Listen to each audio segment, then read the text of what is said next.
if they want to learn how to jump out of planes, I can kind of, shed a little bit of light on that process.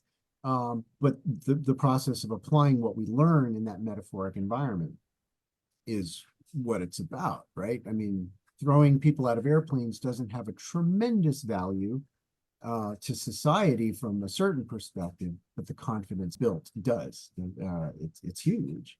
And I'm a proponent of all adventure. It's not just jumping out of airplanes that I want to see people do. I want to see them put on their hiking boots and get out in the forest and turn their phone off, for God's sakes, and just enjoy being out there in nature and listening to birds and identifying plants and finding mushrooms to bring back to cook for dinner. Have you ever done that thing with those wing suits? To me, that's like the I next, was, that yeah, is a, yeah, yeah, yeah. it's wonderful. I'm one of the founding fathers of that movement and tested the very first wingsuits and helped with design stuff. I Wow. just do it from time to time. Yeah, this is after I knew you, Erica, but yeah, I love it. I absolutely love it. But I've also realized that people will push these boundaries, right? You can ride a motorcycle, I say like a grandpa, if you want, and you can ride that bike for 45 years and never have a problem. Or you can ride it like a lunatic, where you have something to prove. That's where the ego takes over. And we see that in Wow. the wingsuiting community where they just push it too far, jumping off of cliffs when you're low and flying as low as you can down to the terrain. It's very exhilarating in the moment, but it doesn't fit in with the long-term plan that I have of being an old skydiver. I'm gonna Yeah, be, people are removing themselves from the gene pool when they're not humble and when they're not yeah. taking precaution. Like it's somebody in my health company, we just lost a paraglider, a beloved paraglider. He went paragliding and he no here. It's very sad, very like he I was living large. He was living life and living large and he pushed it and he ain't here. It's very sad. We're very sad about that. This used to be in my leg from paragliding. What do you mean? I crashed.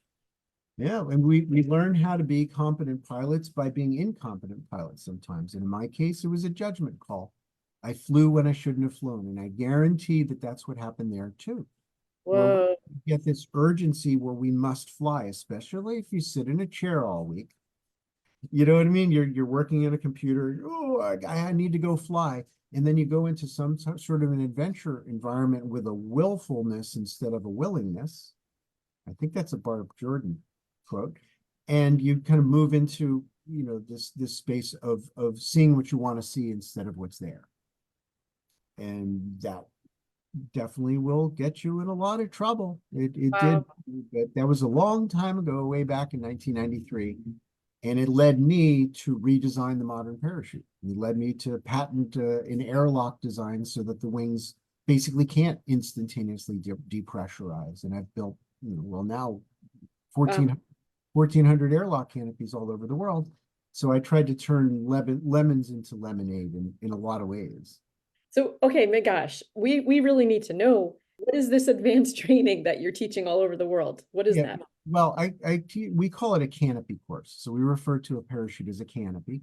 And so I get a group of people that are already licensed and I sit down and really give them in-depth training. I put on the VR goggles on them and teach them in a hanging harness environment where it's almost like a yoga teacher would say, all right, that's good, but now flex this muscle, but relax this one. When you want to turn the wing, this is the fluid motion of the body. When you're landing, you're leaning forward. All of So these things these are licensed licensed skydivers, and I'm skydivers. up to the next level.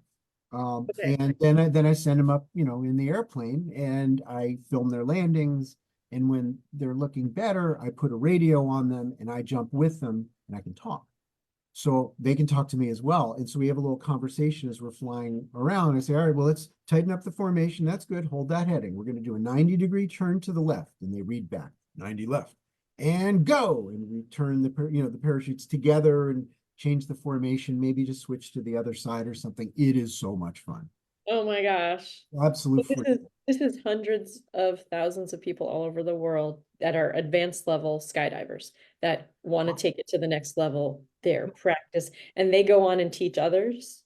Yep. and show others and inspire others. Wow. That's my goal, is to try to prevent the planet from further impact events, to try to, because they all got mamas, I mean, I teach civilians, I teach military, I teach people from all different countries, and I say they all have mamas, I want to protect them.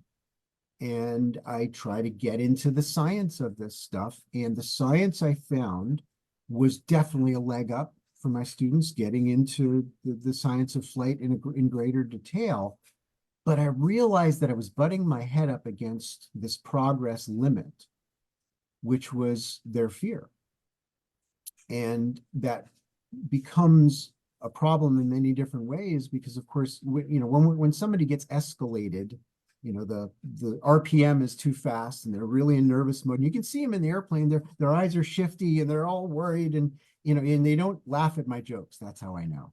Yeah. There's this important rule. If you go up in a plane that's not pressurized, is you're not allowed to have Gas? gas. You're not allowed to pass gas. It's impossible. The gases inside you expand. It's an unpressurized cup. And that's it's like there's this like quality of don't do it. I know it. And then everybody chuckles, right? And I find that levity that comes from a little giggle can dissolve the fear to the point where the person can perform, right? Having a sense of humor or some method that cheers you up. Yeah. Now I'm coming out of assisting at a 2-day trauma training, and yeah, this whole thing of bringing a little joke, a little humor, a little camaraderie. Yep. There is that calming down so you can watch your mind and make good choices. Absolutely. Yep. It's so, because people get into this fight, flight, freeze. Contraction, isn't it? And it's like now happily you're helping your people stay safe and excel. Remind us, have you written any books about any of this? I've got 4 books that are in print, and several more scribbled in notebooks all around my cabin. Okay, we can look you up, and this winter I'll get at least one of them completed. But yeah, one of my biggest books is called Transcending Fear. Okay. So when I was in grad school and for several years afterwards, I did a lot of research on what fear is from a cognitive perspective, what is it from a physiological perspective, evolutionary perspective, and what we can do about it. That was the goal, not to just study it so that I can, be better at making people afraid. It's quite the opposite. I really believe the human spirit, and more specifically the human heart, expands when we get out of fear. And so that's leading in this, this direction that I didn't expect, helping with relationships, helping them with their connections with other people, to be braver and be yourself, play guitar and sing in front of other people, be brave that in a way that really shows yourself to the world. Beautiful. And where are you teaching next? Where are you going next with this? Warsaw. I'm giving a talk on a holistic approach to skydiving in Warsaw, Poland in March. And there probably will be some other events that fit in between now and then, but a lot of what I'm doing right now is either on Zoom or at my sewing machine. Yes, I still build lots of parachutes, unfortunately, but fortunately for the people flying them. But after all these years of sewing, my hands get tired. You've actually made parachutes that are going to your people. Many. Yes. Yeah, I try to cut it back to like less than 20 parachutes a year, because I have all these other things that I want to be doing, but I'm good at it. And for me, it's a meditation. Wow.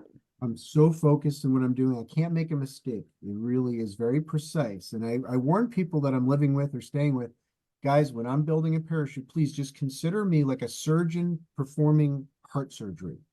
Wow. Please don't just come in and talk to me. Wow. So these parachutes, you work with like parachute companies?